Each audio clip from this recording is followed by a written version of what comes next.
Bonjour à toutes et bonjour à tous. Bienvenue dans l'Atome de la performance. Le rendez-vous des leaders de l'immobilier. L'immobilier est un métier merveilleux et cruel à la fois. Difficile de se faire une place dans un métier qui se réinvente en permanence. Quelles sont les clés de la performance? Comment accéder à la performance? Quel mindset adopter? Autant de questions auxquelles nous allons vous répondre.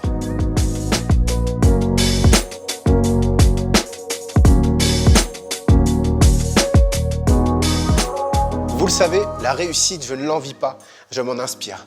C'est la raison qui me pousse à traverser la France en long, en large et en travers pour découvrir ceux qui font avancer le monde de l'immobilier.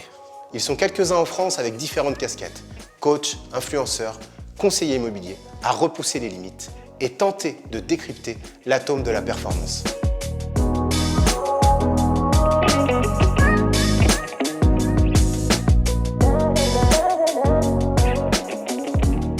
Je ne me suis fixé qu'une seule règle, un invité, un lieu.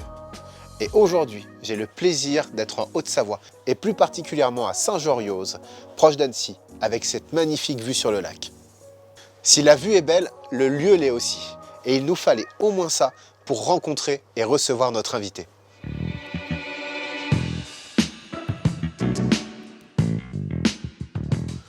Il rayonne en tant qu'agent immobilier, mais pour l'occasion, je vais plutôt m'adresser aux coachs et aux formateurs. Comment tu vas, mon Seb? Cédric, Impeccable. bienvenue à la maison. Eh ben écoute, bienvenue chez moi. C'est ce que j'allais te dire, à la maison, mais on est sur tes terres. Eh ben, merci de m'accueillir alors. Bienvenue à Saint-Georges. Donc on est juste de l'autre côté, tu vois, moi j'habite D'accord. juste en face. Derrière là-bas, Ouais. on a le lac d'Annecy qui est là, qui est magnifique. Exactement. Top. Voilà, on a réservé un bel endroit justement pour te recevoir. Canon. Authentique, je te fais découvrir. Allez, Allez. vas-y.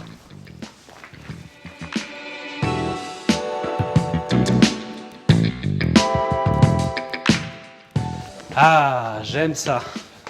Eh ben, bienvenue. Mélange du neuf et de l'ancien, c'est canon. Pour ceux qui ne le connaissent pas encore, laissez-moi vous présenter Cédric Laporte. Son agence immobilière dans les Yvelines, en région parisienne, connaît un véritable succès. Il a donc troqué sa casquette de directeur d'agence pour celle de formateur en immobilier, ici à Annecy. Dis-moi, Seb, tu couvres un petit truc là, non, aujourd'hui? Ah oui, j'ai un petit rhume, ça s'entend. Alors, je vais un peu éternuer, mais rassure-toi, je suis négatif. D'accord, ok. Il n'y a pas de problème. Allez, top l'escalier. C'est vraiment canon. Wow! Regarde-moi ça. Ah, c'est ouf. Ouais.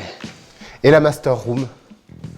Ah, donc le réveil avec le lac en fond d'écran, ça c'est magnifique. Bon, j'ai le droit de sauter dans le lit. Après. Ben voilà, ben écoute, c'était fait pour ça. C'est ça qu'on attendait de toi, donc ça tombe bien. Tu vas finir par venir t'installer là, toi, en fait. S'il n'est pas le dernier pour rigoler, sa réputation de coach n'est plus à faire. Et ses formations en inspirent plus d'un. Je pense que tu seras satisfait, parce que regarde. Ouais, c'est magnifique.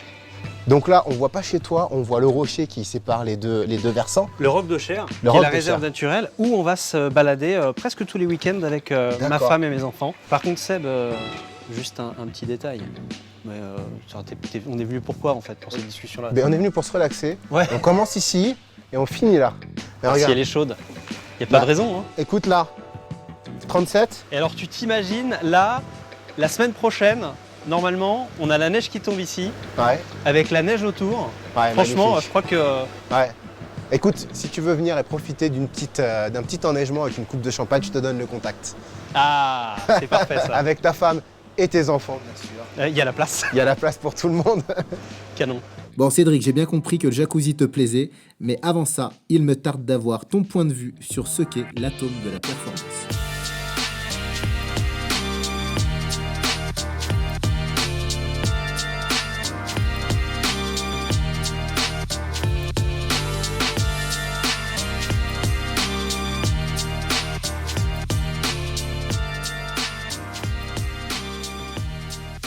Alors, je vais pas prendre de détour. Je vais y aller directement. J'ai une question à te poser. Qu'est-ce que représente pour toi la performance? Alors, la performance, c'est un terme qui est quand même très très large. Réussir à la synthétiser comme ça, c'est pas forcément En deux évident. mots, à chaud. En deux mots à chaud. Exigence, et réussite, je pense que ça mérite d'être débattu. Eh ben, on va en débattre. Mais pour toi, c'est 2 mots qui peuvent le caractériser. Ouais, par exemple. Ouais. Ouais. Si tu es là avec nous aujourd'hui, c'est que tu es légitime. Tu es légitime pour parler de performance. Aujourd'hui, moi, je vois Cédric Laporte, le coach en immobilier, qui va nous expliquer comment il amène justement les gens vers la performance. Est-ce que ça te va, ça? Parfait. Je sais que tu es un sportif. Ouais. Pour toi, le sport, tu sais que c'est important pour moi aussi. Pour toi, le sport, est-ce que ça a été un canal, quelque chose qui t'a permis de prendre des raccourcis pour coacher les gens? Oui, tout à fait. Quand on a, tu le sais, j'ai préparé un triathlon récemment. J'ai eu 1 an pour le préparer, alors que tout le monde m'avait dit il faut au moins 2 ans pour le préparer. J'avais rien en natation, j'étais au niveau 0. Le vélo, j'avais pas de vélo, donc clairement, j'en faisais pas depuis longtemps. Je faisais un peu de course à pied, mais quand je faisais mon 10 km, j'étais content. Là où je vois beaucoup de rapports entre le sport et le métier, c'est que tu vois, dans le sport, tu es face à des problèmes. Des difficultés. Et face à ça, qu'est-ce qu'on fait? On va chercher des solutions pour faire en sorte d'améliorer les choses, pour faire en sorte de continuer à pratiquer, ne jamais se laisser aller. Il faut avoir beaucoup de résilience. Tiens, j'aime bien, tu vois, quand on parle de performance, parler de ça, de résilience, c'est quelque chose qui est indispensable dans notre métier, dans le sport. Donc pour toi, le sport, ce que ça a ressorti chez toi, c'est la résilience. On sait que tous les deux... Mais d'ailleurs, je crois que toi, c'est un mot que c'est un mot tu important apprécies pour moi. beaucoup. Ouais. Pour performer, on peut avoir un plan. On peut se dire, je vais faire ça. Mais ça, c'est une grave erreur, et tu l'as appris sur les courses. Et moi, je l'ai appris dans le sport aussi. C'est que même si tu as un plan, il y a une qualité qu'il faudra avoir en permanence, c'est savoir s'adapter, savoir changer de cap, savoir improviser, sans oublier là où tu dois aller dès le début. Mais il ne faut pas penser que c'est une ligne droite. Ça, c'est ce qu'on peut enseigner aussi quand on est coach en disant, apprenez à vous adapter. Vous allez vous prendre des tuiles, vous allez avoir des mois où ça va être compliqué, vous allez avoir des mois de succès. Ok, il y a des hauts, mais ok, il y a des bas. Quand vous êtes en bas, c'est à ce moment-là qu'il faut avoir l'état d'esprit pour se dire, ok, c'est qu'un passage. Et ça, je pense que c'est le meilleur accompagnement qu'un coach puisse apporter. Tu es d'accord avec ça? Oui, complètement. Ce que tu dis justement par rapport à ça, je voudrais y ajouter quelque chose. Quand on part dans quelque chose, il faut toujours se dire que la confiance en soi, c'est pas le fait qu'on va réussir l'action, la chose qu'on a décidé de réaliser, c'est qu'on va trouver les ressources. Lorsque on va se retrouver face à une situation qui n'était pas prévue, créer des complexités sur notre chemin. Et c'est là, à ce moment-là, où la vraie confiance en soi intervient. Et c'est ça que, si tu veux, moi j'ai envie de transmettre, je transmets aujourd'hui à mes coachés, c'est parce que dans 80% des cas, ils partent tous avec cette idée-là que la réussite, c'est comme ça, machin, on a de la confiance en soi, machin, on y arrive, c'est réussir à trouver les ressources. On part tous un peu comme ça, je pense. Ah. C'est un peu naturel. Il y a quelque chose qui revient chez toi toujours, c'est la préparation. Comment tu emmènes tes coachés en disant « vous allez être en apprentissage toute votre carrière, acceptez ça ». Est-ce que c'est quelque chose qui est facilement compréhensible pour eux? Oui, de toute façon, la préparation, en fait, ça fait partie des 3 éléments qui font qu'un projet réussit. On a la préparation, l'exécution, et le 3e élément, qui est politiquement incorrect, c'est la chance. Concrètement, voilà, il y a ces 3 choses-là. Et la préparation, comme quand tu pars sur un rendez-vous. Tiens, on va dire que tu dois faire une session de porte-à-porte.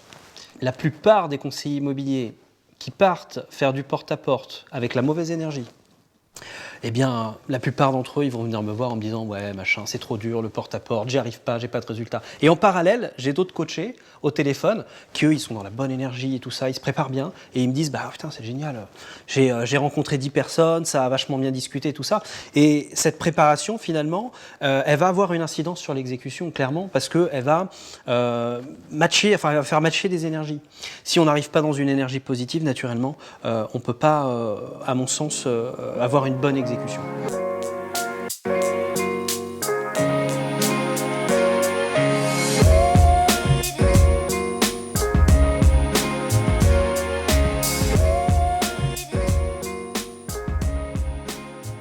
On a un autre point en commun tous les deux, c'est notre parcours scolaire. Ouais. Ça te dérange pas si on en parle? Ah non, pas du tout, au contraire. Ok. C'est une marque de fabrique. Le schéma scolaire, il n'était pas fait pour nous. On n'est pas à plaindre, hein, on s'en est plus ou moins bien sorti, je pense, aujourd'hui. Mais la performance, je pense qu'on est capable de la détecter dès le plus jeune âge. comme dans le sport. Les meilleurs footballeurs ont été détectés à 15-16 ans, c'est qu'un exemple, ou les meilleurs triathlètes. Est-ce que tu penses qu'aujourd'hui, on aurait plus de gens performants si on avait une détection un peu plus forte sur les orientations ou... Oui, bien sûr. C'est vrai que c'est un sujet qui est très difficile. Moi, j'ai eu le sentiment, pour tout te dire, quand on me parle de scolarité, d'être en prison, en fait.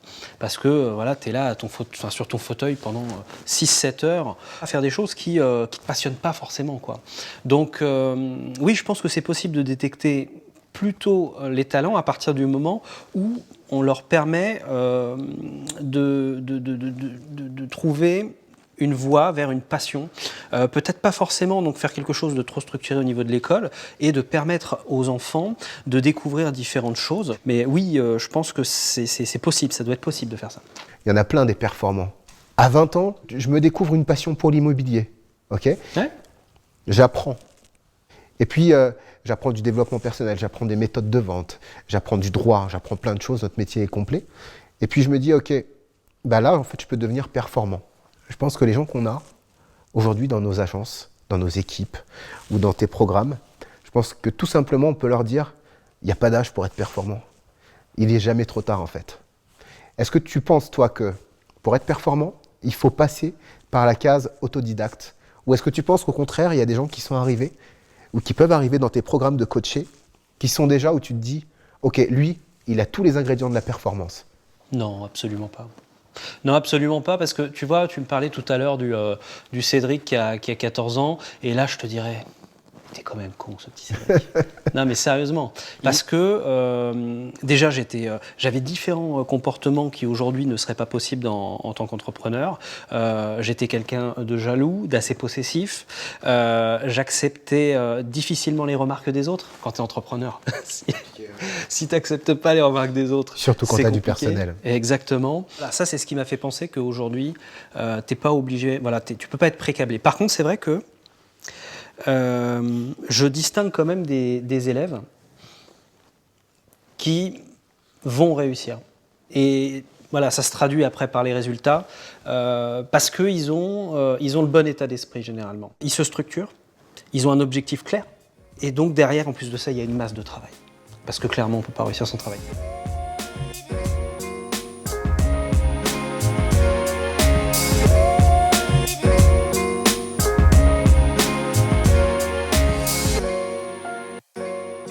Je vais t'inviter à prendre l'iPad et on t'a préparé une petite vidéo.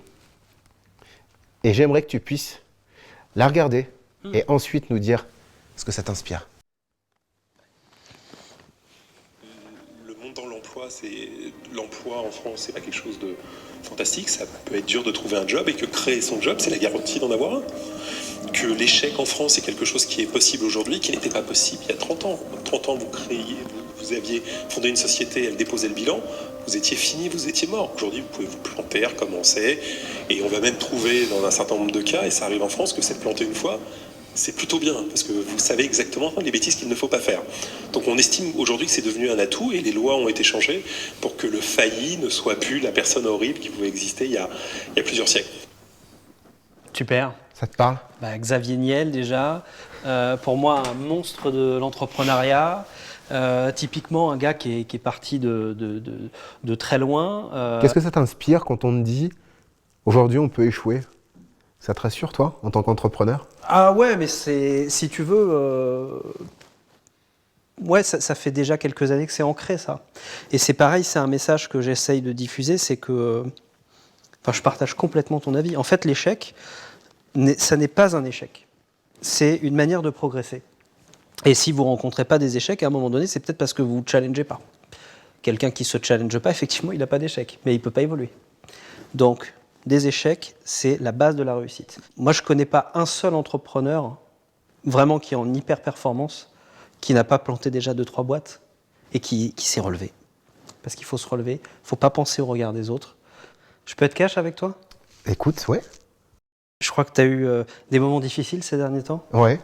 Et je suis assez halluciné de te voir en fait continuer à avancer. Qu'est-ce que tu penses toi vraiment des échecs que tu peux rencontrer comme ça dans la vie qui sont parfois extrêmement violents, là où tu croyais finalement que tu avais des certitudes? J'ai une certitude, c'est celle qui m'emmènera au bout du chemin. au bout, voilà. Par contre, il y a plein d'incertitudes que j'accepte, voilà. Et dont certains passages que j'ai dû affronter. Alors, c'est comme un deuil, en fait. Tu dois accepter la situation. Alors, au début, ça te révolte. Ensuite, tu l'acceptes et ensuite, tu reconstruis par-dessus. C'est pas parce que tu rencontres un échec que ça vient déstabiliser tes fondations. Tu construis un itinéraire bis, tu t'adaptes, ok ? Et si tu es capable de faire ça, tu es capable d'entreprendre toute ta vie.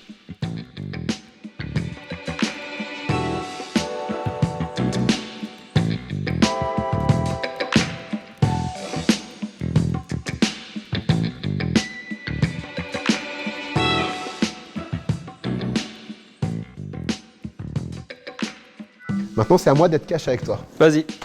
On a un petit rituel dans l'émission qui s'appelle l'instant cash. L'instant cash, go. Ok, 3 questions, mais hyper rapide. Surtout sans calcul. Ok.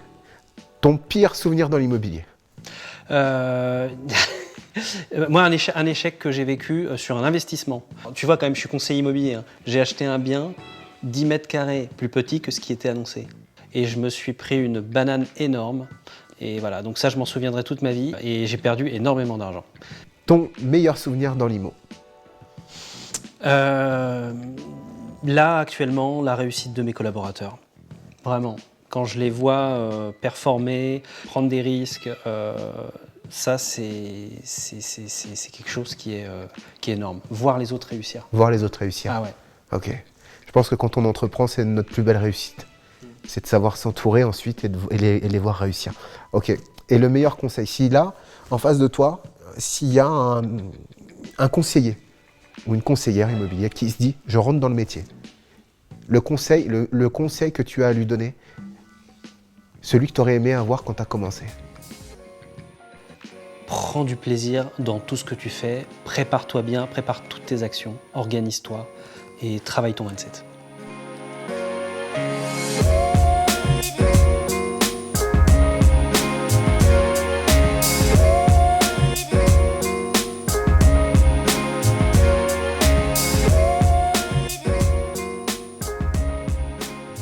Bon Cédric, merci beaucoup. Merci à toi Seb d'être venu ici dans mes montagnes. Et on a passé un bon moment. Et les gens qui nous regardent, je pense qu'ils ont des choses, aujourd'hui ils ont des choses puissantes pour... Écoutez bien ce mec-là. Écoutez-le lui aussi, c'est des choses puissantes pour aller construire leur carrière ou pour la continuer. Je pense, ouais. Merci à toi. Merci à toi Seb. Merci du fond du cœur. On a un petit rituel dans l'émission, si ça te va, c'est terminé en musique. Ouais. Et on t'a prévu un petit morceau, je pense que ça va te plaire. Alors pour le déclencher, c'est pas dur, t'as juste à regarder la caméra et à faire ça. Ok? C'est bon pour toi? On est prêt? Allez, go!